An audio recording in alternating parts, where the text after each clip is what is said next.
Okay, hello everyone.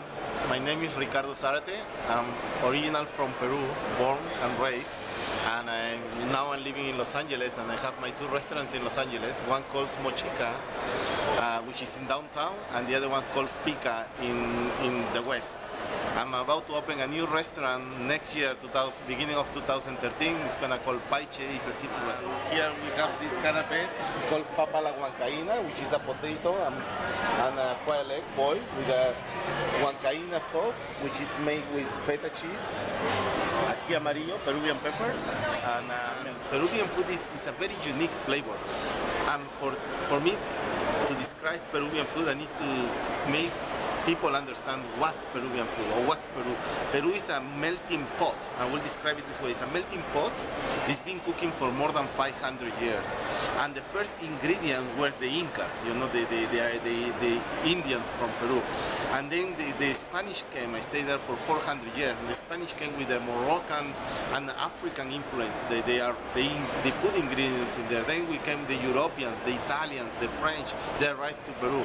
Then we come the Chinese. And it's a big, huge Chinese community, and you know what? Cantonese are the ones that arrived in Peru.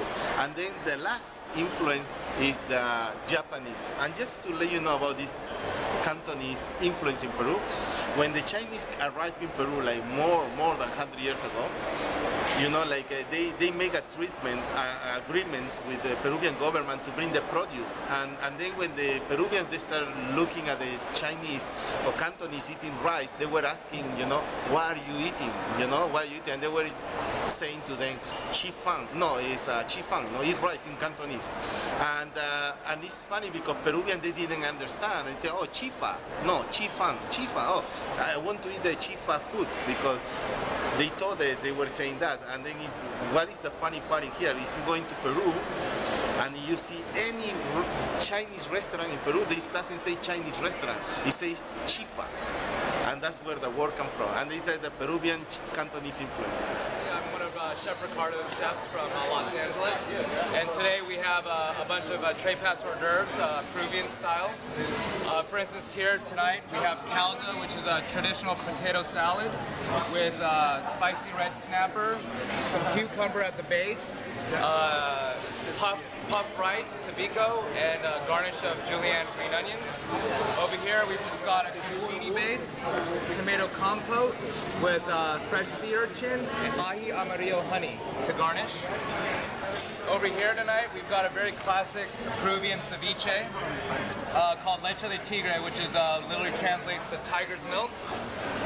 It's leche de tigre with some snapper, cancha, which is fried corn, and garnished with microgreens. I thought the balance of flavors and creativeness was just incredible. He has an incredible palate, and when I went the first time, I met him and I said, I want to bring you to Australia and I want to do a dinner with you. So we did a dinner on Monday night just gone together, and it's not often I invite other people into my kitchens because chefs have huge egos. I don't know if you know that.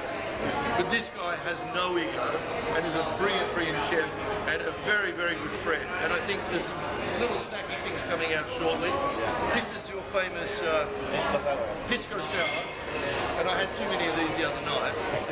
But we've got some lovely food, and you'll taste these food, you'll taste the food, and the balance of flavors, as I said, is just amazing.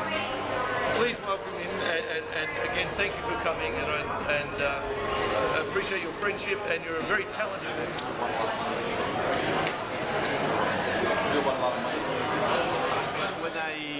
When I lived in Peru until 19 years old.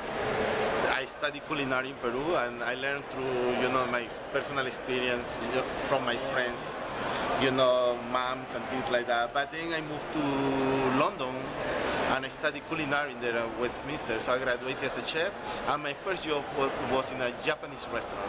So I was working in Japanese food for almost 12 years, and I believe my food have that influence of the Japanese techniques.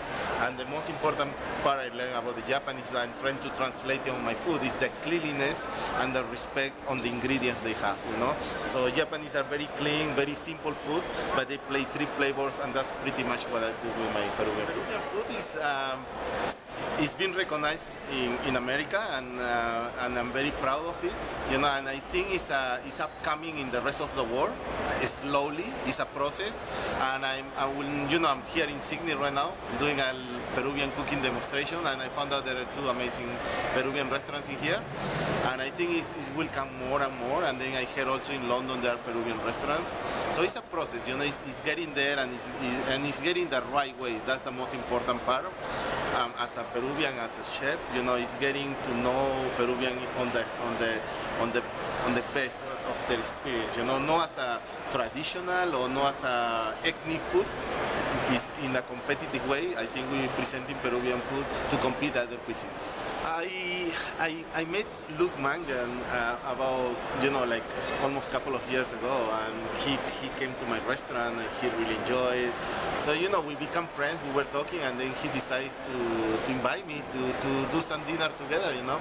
And I could not say no, you know. I mean, Sydney, Australia, you know, beautiful women, beautiful food.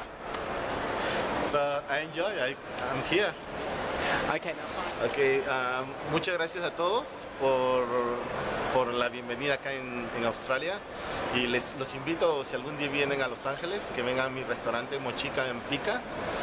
Y ahora se los digo en inglés. Thank you very much, everyone, you know, for the warm welcome I received here in Sydney, and I would like to invite all you guys to come to Los Angeles to visit me at Pica and Mochica. Thank you.